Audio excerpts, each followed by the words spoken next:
Traditional arguments for God's existence.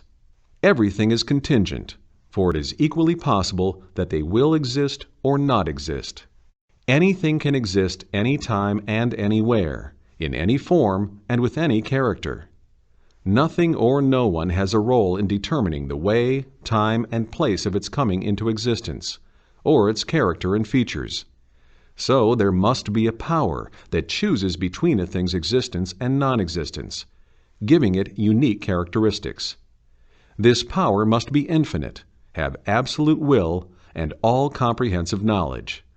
Necessarily, it is God. Everything changes. Therefore, it is contained in time and space, meaning that it begins and ends. That which has a beginning needs one with no beginning to bring it into existence, for it cannot originate itself, as this would require an infinite regression of originators. As reason cannot accept such a situation, an originator who is infinitely self-existent, self-subsistent, and unchanging is needed.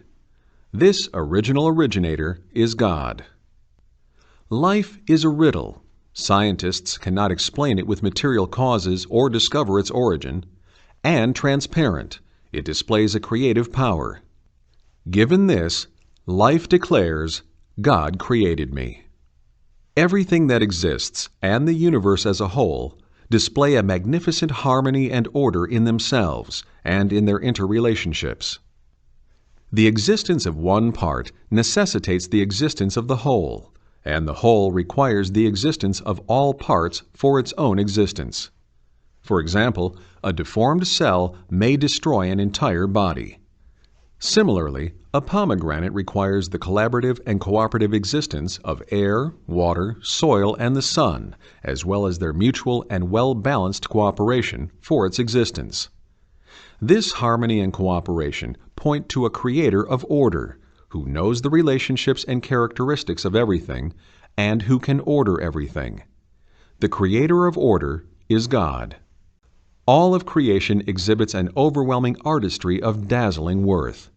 Yet it is brought into being, as we see it, with great ease and speed. Furthermore, creation is divided into countless families, genera, species, and even smaller groups, each of which exists in great abundance. Despite this, we see nothing but order, art, and ease in creation. This shows the existence of one with an absolute power and knowledge, who is God. Whatever has been created has a purpose. Take the example of ecology. Everything, no matter how apparently insignificant, has a significant role and purpose. The chain of creation up to humanity, its last link, is clearly directed to a final purpose. A fruit-bearing tree's purpose is to yield fruit, and its whole life is directed toward that goal. Similarly, the tree of creation yields humanity as its final and most comprehensive fruit. Nothing is in vain. Rather, every item, activity, and event has many purposes. This requires a wise one who pursues certain purposes in creation.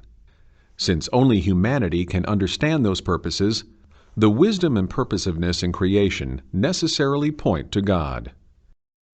All living and non-living beings cannot meet almost any of their own needs on their own.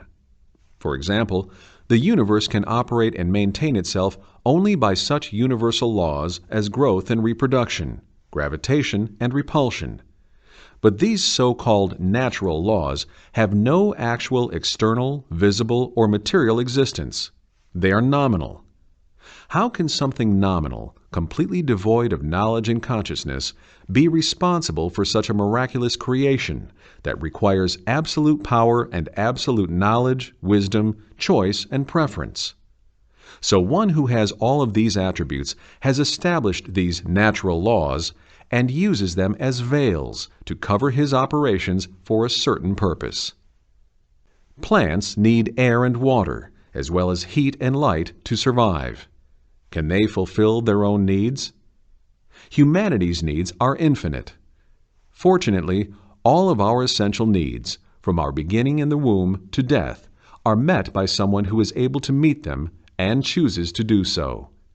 When we enter this world, we find everything prepared to meet all the needs of our senses and intellectual and spiritual faculties.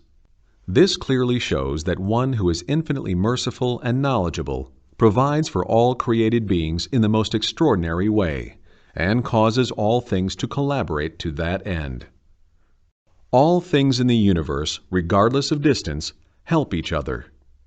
This mutual helping is so comprehensive that, for example, almost all things, among them air and water, fire and soil, the sun and the sky, help us in an extraordinarily prearranged manner.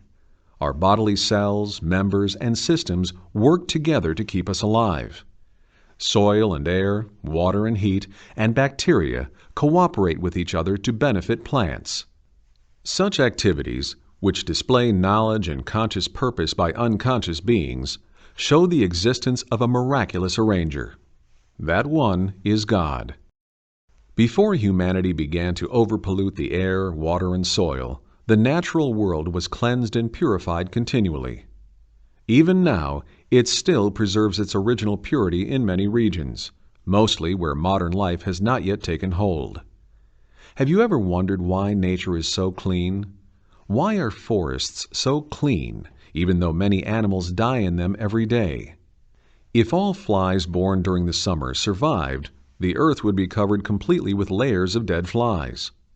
Nothing is wasted in nature, for each death is the beginning of a new birth. For example, a dead body decomposes and is integrated into the soil. Elements die and are revived in plants. Plants die in the stomachs of animals and people and are promoted to a higher rank of life.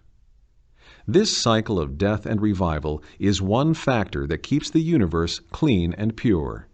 Bacteria and insects, wind and rain, black holes, and oxygen in organic bodies all sustain the universe's purity. This purity points to the All-Holy One, whose attributes include cleanliness and purity. Innumerable human beings have lived since Adam and Eve were created. Despite their common origin, a sperm and ovum, formed from the same foods consumed by parents, and their being composed of the same structures or elements or organisms, every person has a unique countenance. Science cannot explain this. It cannot be explained by DNA or chromosomes, since this difference dates back to the first differentiation of individuals in the world. Moreover, this difference is not only in countenances. All human beings are unique in character, desire, ambition, and ability, and so on. While members of animal species are almost the same and display no difference in behavior, each human individual is like a different species that has his or her own world within the larger world of humanity. This obviously shows one with an absolutely free choice and an all-encompassing knowledge: God. We need about 15 years to direct our lives and to understand what is good and bad. But many animals have such knowledge very soon after they are born. For example, ducklings can swim as soon as they hatch, and ants start digging nests in the ground when they leave their cocoons. Bees and spiders quickly learn how to make their honeycombs and webs respectively, which are marvels of handiwork that we cannot reproduce. Who teaches young eels born in the waters of Europe to find their way to their ancestral home in the Pacific? The migration of birds remains a mystery. How can you explain such astounding facts other than by attributing them to the teaching or directing of one who knows everything and has arranged the universe and its inhabitants in a way that every creature can direct its life? Despite enormous scientific advances, we still cannot explain life. Life is the gift of the ever-living one, who breathes a spirit into each embryo. We know little about the spirit's nature and relation with the body, but our ignorance does not mean that the spirit does not exist. The spirit is sent here to be perfected and to acquire a state appropriate for the other life. Our conscience is the center of our inclinations toward right and wrong. Everybody feels this conscience occasionally, and most people are inclined to turn to God on certain occasions. For us, this inclination and belief in Him are intrinsic. Even if we consciously deny God, Our unconscious belief in Him occasionally shows itself. The Quran mentions this in several verses. It is He who enables you to travel on the land and the sea, and when you are in the ship, and the ships run with a favorable wind, and they rejoice in it, there comes upon them a strong wind, and waves come on them from every side, and they think that they are encompassed. Then they cry unto God, making their faith pure for Him only, saying, If you deliver us from this, we truly will be thankful.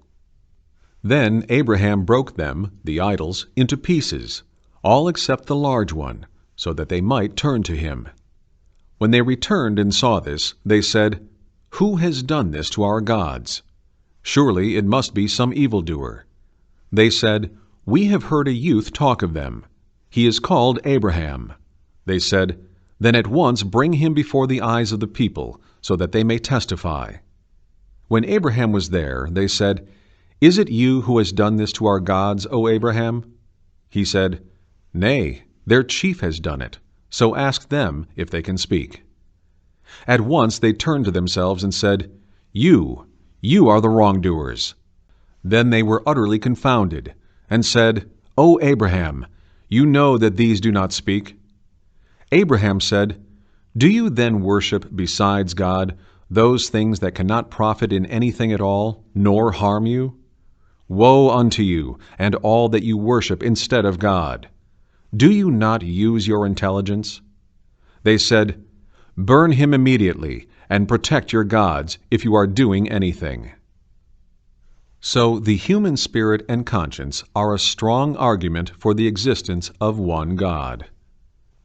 Human beings are innately disposed to good and beauty, virtue and moral values, and are adverse to evil and ugliness. Therefore, unless corrupted by external factors and conditions, we naturally seek universal good and moral values.